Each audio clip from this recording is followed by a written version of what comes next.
नमस्कार दोस्तों, कैसे हैं आप सब।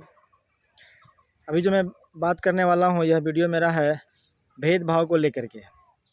दोस्तों, आप जिस भी कंपनी का जो है बिजली इस्तेमाल करते हैं, हम लोग के यहाँ तो खैर नॉर्थ बिहार पावर डिस्ट्रीब्यूशन का जो है बिजली आती है और ज़्यादा दिन नहीं हुआ है, 8 या 9 साल हुआ हम लोग के यहाँ लाइट आई हुई। और उतनी कोई ख़ास लाइट नहीं रहती है, ख़ासकर गर्मी के मौसम में और बरसात के मौसम में। थोड़ा सा आंधी आता है, थोड़ा सा अगर बारिश अगर होती है तो लाइट खैर काट दिया जाता है, फिर कहीं ना कहीं डिस्टर्ब हो जाता है तो काम चलता है 4-5 घंटा, उसके बाद ही लाइट आती है। कुल मिला के स्थिति ख़राब है और वोल्टेज तो खैर ना के बराबर ही है किसी किसी जगह में। तो फिर भी उसके बाद भी हम लोग इस्तेमाल करते हैं। और अगर कोई है, चाहे हम ही है, चाहे और कोई, बहुत सारे हम लोग भाई हैं जिनके पास पैसा हमेशा नहीं रहता है, लेकिन लाइट चाहिए। बिना लाइट का कोई रह नहीं पाएगा क्योंकि आदत लग चुका है। तो कहने का मतलब है कि अगर हम लोगों का बिल जो है वह अगर हम लोग 3 महीना 4 महीना से अगर नहीं भरे हैं ना, या 10,000 से ऊपर का बिल है, 11,000 से ऊपर का बिल है हम लोगों का ना, तो वह पावर कंपनी के कर्मचारी आते हैं, चाहे मिस्त्री हो, चाहे जेई हो, चाहे जो भी हो, सुपरवाइज़र वगैरह, वो आकर के हम लोग का कनेक्शन काट के चले जाते हैं और धमकी भी दे के जाते हैं कि इसका जो है आप भरपाई कीजिए, नहीं तो आपके ऊपर केस दर्ज कर दिया जाएगा। तो ठीक है, तो डर से बहुत कोई भर देता है, बहुत कोई जो है थोड़ा लेट से भरता है, लेकिन भरता सब कोई है। तो कल मैं जो है एक अपने ही मोबाइल पे फेसबुक पे जो है एक चैनल है हम लोग का, बिहार का न्यूज़ चैनल है लाइव सिटीज़ बोल करके, उसी में कल मैं उस न्यूज़ में देख रहा था कि बोला जा रहा था कि एक हमारे अभी भी जो है कि बिहार के जो है नीतीश कुमार जी के मंत्री हैं, ऊर्जा मंत्री श्री विजेंद्र प्रसाद यादव जी, हम लोगों के बिहार के ऊर्जा मंत्री हैं। पता है आपको उनका घर का बिल कितना है? उनका घर सुपौल जिला हुआ, 6 लाख प्लस का बिल है उनका घर का।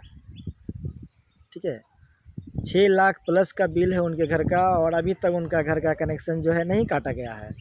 8 महीने की 1 साल से उन्होंने अपना घर का बिजली का बिल जमा नहीं किया है, जबकि इतना पैसा होने के बाद भी इतना फैसिलिटी मिलती है उनको सरकार की तरफ से। एक बार मंत्री बन गए तो समझे कि पीढ़ी बैठ के खाएगा, और हम वोट देने वाले उनको बना देते हैं, उनका पीढ़ी बैठ के खाता है और हम लोग जो है कमा खट के खाते हैं और उनके लिए हम लोग आपस में एक दूसरे से लड़ते हैं नेता बनाने के लिए कि वो नेता बन जाएंगे, बेचारे कुछ ना कुछ काम करेंगे, लेकिन उनका अपना ही पेट नहीं भरता है तो हम लोग के लिए क्या सोचेंगे। तो कहने का मतलब है कि आखिर इतना भेदभाव क्यों?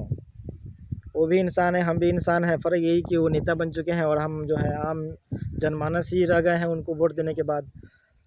तो आखिर उनका भी तो हक बनता है कि 6 लाख प्लस का बिल भर दें। और इन जो पावर जो कंपनी है, हालांकि उनके यहाँ कौन सी पावर कंपनी काम करती है हमको नहीं पता, हो सके साउथ बिहार होगी, तो उनमें भी हिम्मत नहीं है कि उनका जाके घर का बिजली काट दें, क्योंकि वो नेता है। अगर आप सच्ची में आपका अगर पावर कंपनी अगर हिम्मत रखती तो उनका भी जाके घर का बिजली काटती, लेकिन नहीं। बस ये प्रताड़ित हम लोग जैसे मिडिल क्लास और गरीब के साथ होता है, अमीरों के साथ नहीं, नेताओं के साथ नहीं। इसी भेदभाव को हम जो है हमको समझ में नहीं आ रहा था कि क्या करें। तो ऐसा भेदभाव आखिर कब तक चलेगा? सरकार इन सब चीज़ों को कब सुधारेगी? गरीब के लिए अलग रूल, नेताओं के लिए अलग रूल। नेता जितना बार मंत्री बनता है, जितना बार विधायक बनता है, जितना बार सांसद बनता है, नीतीश कुमार जी उसमें 1 नंबर पे आते हैं। पता है कि नहीं आपको? खाली वो अगर अपना पेंशन बांट देंगे ना, जितना बार मुख्यमंत्री बने हैं, विधायक बने हैं, बिहार तरक्की अपने आप बन जाएगा। नहीं बोलना होगा बिहार को कि तरक्की चाहिए, खाली पेंशनवा बांट देंगे तो। कितना बार रेल मंत्री बने हैं, मुख्यमंत्री बने हैं, फिर क्या बोलते हैं उसके MLC वगैरह भी रहे हैं। बहुत सारा घुमा फिरा है बिहार में हमारा।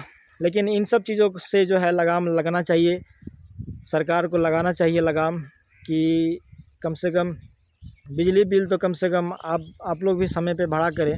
इतना लंबा चौड़ा बिल, 6 लाख प्लस का बिल सूट नहीं कर रहा है। गरीब को तो खैर बिल्कुल सूट नहीं करेगा।